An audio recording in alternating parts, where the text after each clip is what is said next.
이제 좀 여당 얘기를 또 좀 잠깐 여쭤볼게요, 의원님. 그 비상계엄 사태와 이제 탄핵안 표결 이후에 또 각종 여론조사를 보면은 아까 뭐 이재명 대표도 그 여론조사상으로 좀 흔들리는 게 그게 나타난다고 또 말씀드렸었는데 보수가 굉장히 결집하는 현상이 일어나고 있어요. 그래서 예. 이 뭐 계엄 이전보다 사실 더 높은 그런 현상이 나타나고 있는데 또 탄핵 반대 여론도 그렇죠. 만만치 않은데 이런 뭐 여론조사 결과 내지는 분위기는 좀 어떻게 조금 느끼고 계세요? 그러니까 지금 보수가 결집하고 있는 건 사실입니다. 예. 근데 저는 좀 우려되는 점을 말씀드리겠습니다. 그러니까 이렇게 광화문이라든지 또는 여의도 같은 데서 많은 사람들이 모입니다. 네. 서로 이야기하면 생각이 똑같아요. 예. 그러니까 저 끝없이 펼쳐져 있는 사람들을 보면서 안심을 하는 거죠. 아, 이 정도면 우리가 이겼다. 아. 근데 사실은 그게 국민의 30% 정도밖에 안 됩니다. 그래서 보수. 바로 예. 그 길이 그분들이 가장 원하지 않는 이재명 대표를 대통령으로 만들어주는 그 길이다. 저는 그 말씀을 드리고 싶어요. 사실 그분들이 오히려 자신들과 조금이라도 다르면 배척을 많이 하세요. 예. 근데 그러시면 이재명 대표가 대통령이 됩니다. 만약에 그분들이 정말로 이재명 대표가 대통령이 돼서는 안 된다고 생각하신다면 네. 다른 9개 생각이 다르더라도 예. 이재명 대표가 대통령이 되면 안 된다는 한 가지 생각만이라도 같은 중도 보수라든지 또는 중도에 있는 사람들 네. 다 우리 편이라고 해서 끌어들여야 됩니다. 예. 그래서 50%를 넘어야만이 그 이재명 대표가 대통령이 되지 않을 수 있게 되는 거죠. 네. 저는 그걸 좀 명심을 했으면 좋겠습니다. 만약에 그 생각을 바꾸지를 못하시면 그러면 이제 본인들이 원하지 않는 불행한 사태가 생길 겁니다. 예. 12월에 이제 그 윤석열 대통령 탄핵안에 좀 찬성 소신을 보이셨고 지금 아까 또 언급된 대로 반대 여론이 굉장히 강한데 예. 의원님 좀 뭐 후회하시거나 뭐 그러신 부분은 있으실지. 아니 그렇지 않습니다. 전혀 없으시고. 아니 그게 저 보시면 아시겠습니다만 네.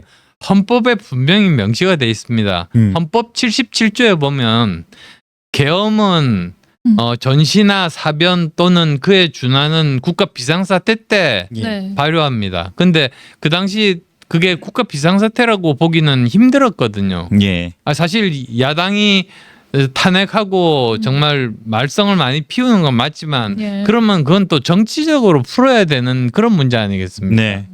그 다음에 또 그 문제가 되는 그 조항이 국회에서 그 제적 과반수 의원이 반대를 하면 탄핵이 무효가 됩니다. 예. 근데 그 전에 군대를 투입하고 경찰들을 배치를 해서 일반인뿐만 아니라 국회의원들이 들어가는 걸 막더라고요. 예. 저도 막혔습니다. 맞습니다. 네. 예. 그래서 담 넘어 들어갔죠. 네. 평생 처음 담 피고 넘어갔는데. 근데 예. 그게 사실은 문제가 많이 되는 네, 겁니다. 맞습니다. 거기다가 또 있습니다. 뭐라 그러나 그 국무회의에서 제대로 모든 장관들이 서명을 해야 됩니다. 근데 그게 없습니다. 그런 것들 때문에 예. 저는 그 국회에서 탄핵을 안 합니다. 사람들이 잘못 알고 있는데요. 판단은 그러니까 탄핵한다는 이 전문가들이 모여 있는 이 헌법재판소에서 하는 거고 국회에서 하는 일은 뭐냐?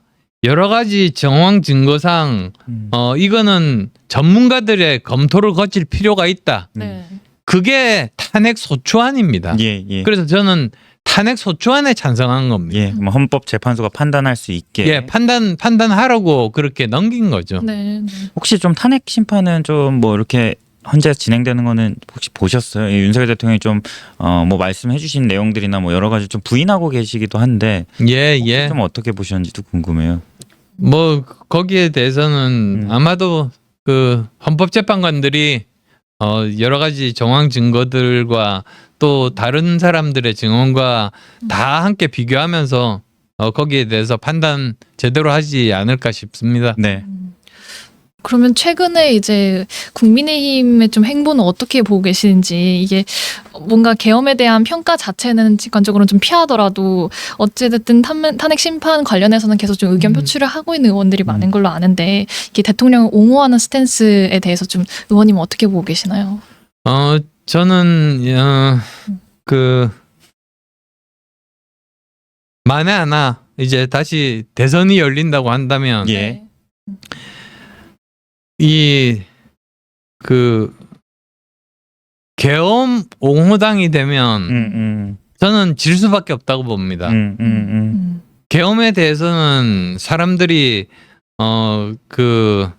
가지고 있는 그 감정이 있지 않습니까? 예, 아주 예. 오래 전부터 가지고 있던 네. 그런 감정들이라든지 법적인 문제라든지 이런 것들 때문에 저는 우리 당이 계엄 옹호당이 되면 안 된다고 생각합니다. 예. 그래서도 지금 그 지도부들 포함해서 몇 분이 이제 그 방문하러 가셨는데요. 그렇죠. 예. 저는 그거 말릴 생각은 전혀 없습니다. 왜냐하면 개인적인 인연도 있는데 어떻게 모른 채 할 수 있겠습니까, 사람이. 근데 단지 만약에 중요한 직책을 가진 그런 분들이 계시다면 네. 오히려 조용하게 알리지 않고 이렇게 가서 만나 뵙는 것이 맞다. 그리고 또 나올 때 기자분들과 이렇게 마주치게 예. 되는데요. 그럴 때도 가능하면 그냥 위로드리고 왔다 이 정도로 그냥 짧게 말씀하시는 것이 그것이 우리 당을 위해서도 그리고 또 나중에 대통령을 위해서도 그게 적절한 방법이라고 생각합니다. 의원님 요거 한번 꼭 여쭤봐야겠습니다. 그 여당의 대권 주자로 이렇게 평가되고 계신데 사실 뭐 제3지대에서도 뭐 오랫동안 활동하시 또 대선 주자로 또 뛰셨는데 이번에는 또 보수 정당 소속으로서 예. 이 대권 주자로 평가되고 있는 이 상황에서 만일에 만에 하나 조기 대선이 열리게 된다면 이 출마 의사가 있으신지 요 굉장히 많이 궁금해하고 있습니다. 야당 같으면 출마 선언하는 사람들이 많죠. 예. 네. 근데 저는 여당은 대통령의 탄핵 심판이 이제 되는 그 시점 이전에는 절대로 출마 선언 같은 거 하면 안 된다고 예. 봅니다. 네. 물론 하신 어떤 시장님도 계시긴 하지만 예. 그건 일부 예외적인 경우고 저는 그건 도리에 안 맞다고 생각합니다. 예, 예. 오히려 그것보다는 가령 예를 들면 저 같으면 그래도 유리한 위치에 저는 있다고 생각해요. 무슨 뜻이냐면 가장 중요한 시대 정신인 인공지능에 대해서 정권을 부여받고 지금 일을 하고 있고 네. 그래서 그걸로 해서 그 새롭게 예산을 배정하고 사업을 만들고 정부에게 그 일을 시킬 수 있거든요. 예. 네. 그 다음에 또 그 외교통일위원회에서 그 활동을 통해서 또 여러 외국의 여러 가지 그 일들을 할 수 있으니까 저는 제가 하는 일에 충실하면 바로 그것이 저 미래를 준비하는 길이다 이렇게 또 말씀드리고요. 네. 그리고 또 지난 2022년 대선 때 새 후보가 나왔죠. 예. 근데 그 중에서 한 후보가 바로 윤 대통령님이시고 네. 네. 또 한 후보는 지금 이재명 대표고 그리고 나머지가 우리 저거든요. 안철수 의원님. 그래서 사실 그 모든 그런 항목별로 그런 정책들은 이미 다 준비가 다 되어 있는 그런 상황이다. 예. 이런 말씀 드리고 싶습니다. 네. 그러면 의원님께서 말씀하신 그 의원님 스스로의 그런 강점들을 이제 국민의힘이 아니라 정말 제3지대에서 좀 활동을 해오셨던 경력이 있으신 만큼 국민의힘을 떠나서 좀 거기서 펼쳐볼 생각도 어느 정도는 있으신 건가요?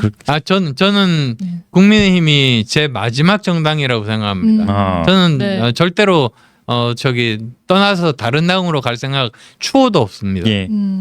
의원님 근데 지금 여론조사 그 대권 여론조사도 조금 이르다고 볼 수 있겠지만 대권 여론조사도 그 보수 결집 현상의 일환이겠지만 뭐 김문수 장관님이라든지 좀 이 탄핵에 반대하시는 분들이 굉장히 높게 나타나는 것 같아요. 그렇습니다. 요 조사는 예. 좀 어떻게 보십니까? 그러니까 아마도 이 지금 조사들이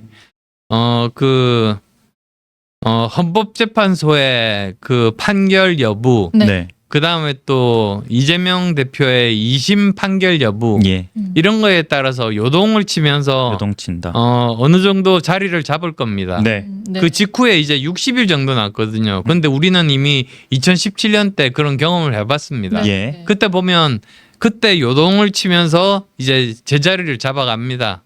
그래서 예를 들면 사실 뭐 저기 김문수 후보 같으면 그냥 이렇게 저 모든 후보들을 놓고 보면 보수 중에서는 제일 높죠.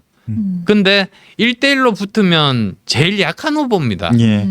그러니까 그런 것까지 이제 생각해서 그 보수 지지자분들이 전략적으로 판단하시리라고 네. 생각합니다. 네. 혹시 만일 계속해서 얘기하지만 만에 하나 이 조기 대선이 열리면 그 차기 권력의 조건, 이 다음 대통령은 누가 돼야 될 것이다. 어떤 사람이 요 좀 정상화를 시켜야 한다. 뭐 이런 조건 하나 좀 간단하게라도 좀 혹시 생각하고 계신 게 있으십니까? 조건은 일단은 저는 그 정치인의 가장 기본은 그 정말 그 깨끗함이어야 성령. 된다고 봅니다. 네. 그러니까 도덕적으로 문제가 없어야지. 도덕적으로 문제가 있으면 두고두고 문제가 계속 많지 않습니까? 예. 그다음에 두 번째로는 미래에 대한 비전이 있어야 미래에 됩니다. 대한 비전. 그래서 미래를 우리나라 미래를 어떤 식으로 끌고 가고 만들 것인가 이런 것들이 꼭 필요하고요. 예. 그다음 또 세 번째로는 글로벌 감각이 필요하죠. 네. 그러니까 특히 옛날에는 사실 뭐 그렇게 필요가 있다고 생각하지는 않았습니다만 네. 지금은 세계 10대 경제 강국의 일원으로서 글로벌 감각이 있어야지만이 전 세계들과 활발하게 교역이 가능하니까 예. 거기서 얻는 것들이 굉장히 많습니다. 네. 예, 그런 것들이 꼭 필요하다고 생각합니다.